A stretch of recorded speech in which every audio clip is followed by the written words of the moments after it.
Last but not least, what I'd like to also mention in terms of NFTs is if you look at businesses that like offer tickets, for example, you go to a movie theater, it gives you a ticket before you can enter to view a movie, right?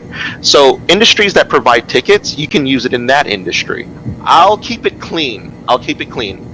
Esports. Okay, imagine esports.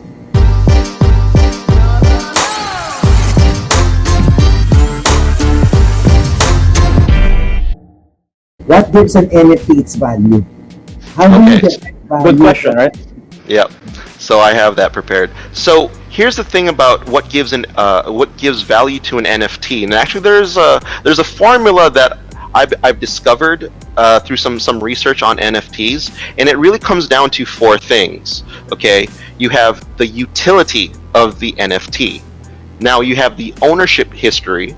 Okay, you have the future value, and last but not least, liquidity. So let me explain all four. When we look at utility of an NFT, okay, so what? It's a picture, but what else can I use it for? So you've heard of things like NFTs can be imported into blockchain games. So there's a utility for it now, yeah? Or maybe this NFT can be applied using some IoT device. Okay, there's utility in there.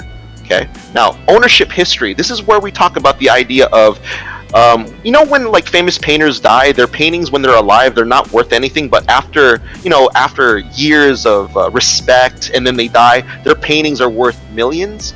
So that's the ownership history, meaning you as the author of this NFT, what have you established to give your NFT that value?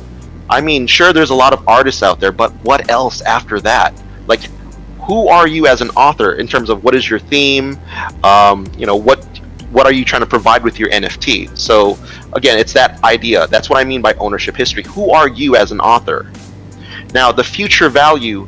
The future value is where, again, it comes down to the utility aspect. If you can use your NFT years from now, and it can be applied and imported and used, then yeah, that is the future value of the NFT. Okay.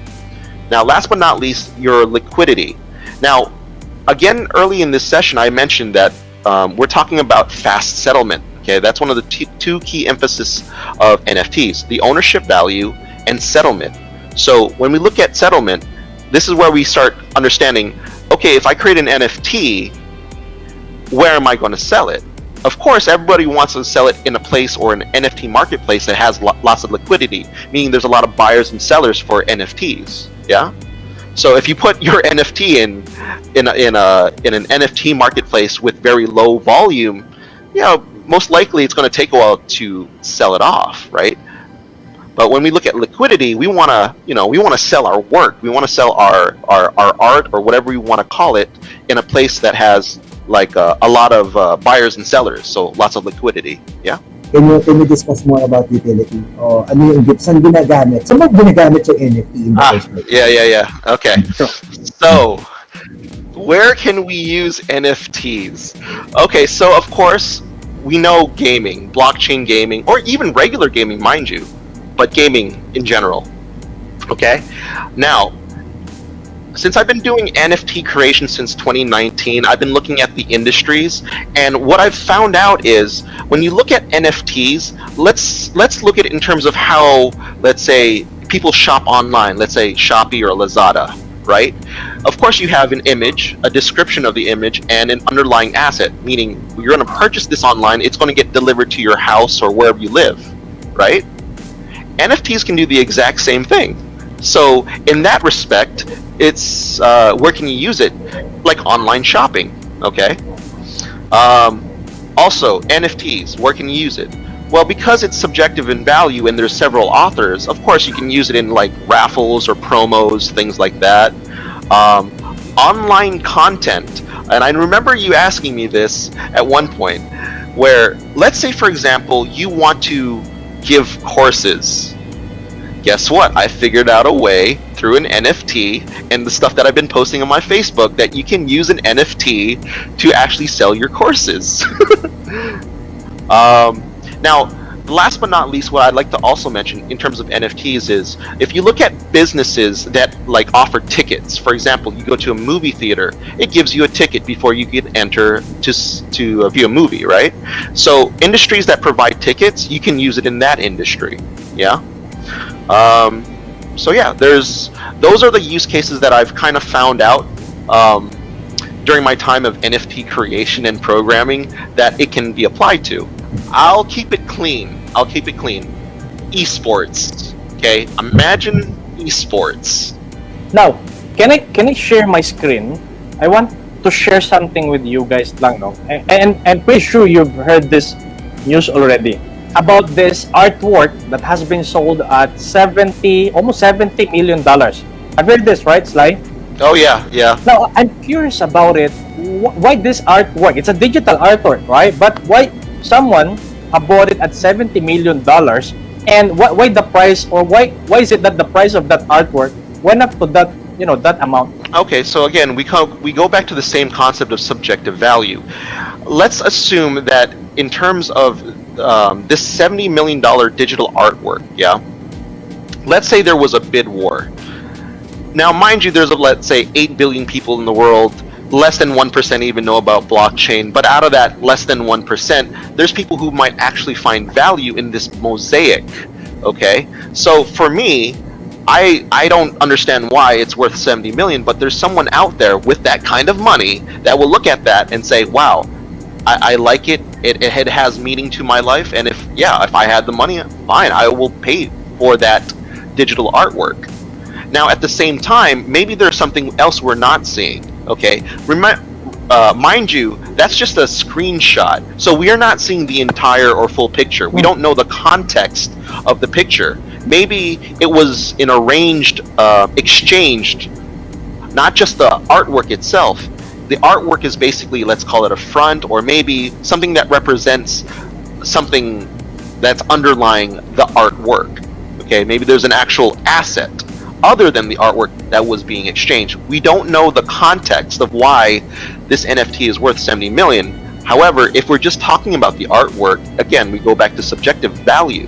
So if someone bought this artwork or digital artwork at $70 million, if he bought it at $70 million, so which means that this person is expecting that this artwork will, shoot up in the future more than $70 million, right? So it means that in the future, someone who potentially buy it maybe at $100 million, maybe $150 million. Am I correct that it's possible? It is, okay, so it is possible something like this artwork will, I guess in the future, be appraised at a higher value. It is possible. I'm not saying that the NFT market is going to go down, but again, it is possible, yes. Ikaw, James, would you consider buying that kind of artwork if in case you have money? I think I answered that particular question, Coach, no, in our previous correct. Ang sagot ko dyan is if I value something. For example, I am not a fan of such visual artwork. But if, for example, we are to talk about music, a particular artist, for example, halimbawa, sino bang artist ang pwede natin?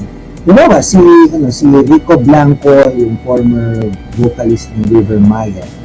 If he is to create a material, a content, a music content, and put it on an NFT, a non-fungible token, and that's a collector item, and he bids that outside for the highest potential bidder, the prices might go up. But of course, it will still start somewhere below. I might be one of the bidders hanggang dun sa kaya natin bayaran or kaya natin isettle. Yeah, I'm willing to buy an NFT like that because I am a fan. That's for an example. And another case is, for example, a gaming item. A rare gaming item for example, in a game called, there's a game that I'm playing right now. It's called Lords Mobile, for example. There's an item there na super rare and you can only forge that using a lot of gems or a lot of spending, and they put it on an NFT. A collector put it on an NFT. I might buy that as well. But that particular painting that you just posted, to answer your question. Baka hindi, kasi wala siyang value sa akin. Okay, can we just read some comments muna or questions muna? Because these are some interesting questions actually. Can we highlight Jean Joel Agapito Villanueva? Because there's a question and he's asking if most of the expensive NFT are in Ethereum blockchain. So why do you think artists like to mint their NFT in Ethereum, whose fees are expensive unlike on the US? Then follow-up question, do you think NFT on Cardano will be valuable? So Sly, what do you think about it? Okay, so the reason is because when we look, again, it comes down to the liquidity. So, of course, EOS, Wax, those NFT marketplaces, again, there's not a lot of volume. However, in the Ethereum market, of course, there's going to be a lot of volume. So that's the reason why a lot of artists mint on the Ethereum blockchain, because the liquidity is there. Now, mind you, there are a lot of Ethereum-based NFT Ethereum-based NFT marketplaces. However, not all marketplaces share the same liquidity. A good example would be, I think, OpenSea.io. It's an Ethereum-based NFT marketplace. I believe their I think daily volume is around like 3 million. But if you compare that to Wax, which is an EOS sister chain of EOS, they pull in on a daily, let's say $100,000 minimum, you know.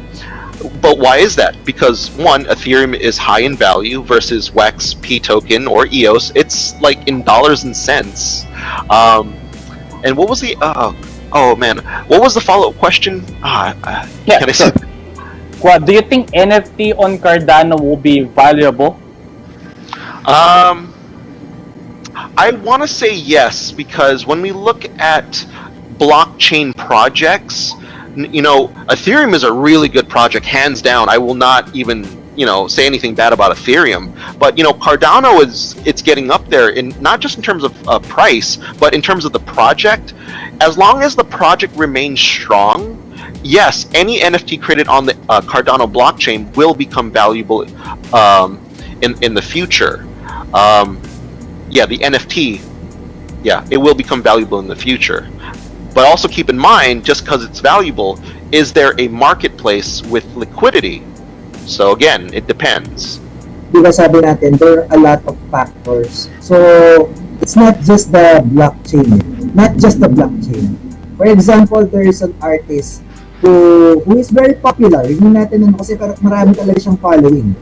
Hindi naman siya neutral yan kung anong gagamitin niyang blockchain. Definitely.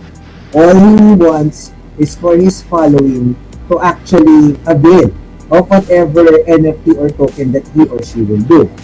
Now, if he, for example, very popular guy, did it on Cardano, then based on the following of that particular artist, that can be valuable. Kaya it's not a straight answer na yes or no.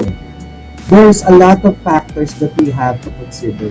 Who created the NFT, what type of artwork or material was made, and so on and so forth. Ganon siya. So, yun yung pag-uusapan natin. So from what I'm seeing right now, it's like most artists, kumbaga, nabibigyan sila right now, kumbaga sa Tagalog, they're giving, or kumbaga, nabibigyan sila ngayon ng power.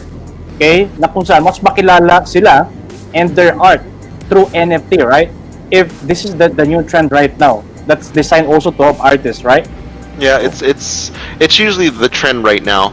However, if there are any artists here in the audience, just make sure to know your blockchain, because if you're going to do it in Ethereum, hands down, if you're here to make money, do it on Ethereum, but also be careful where your NFT marketplace is going to where you sell your NFT on which NFT marketplace, because not all of them have the same liquidity.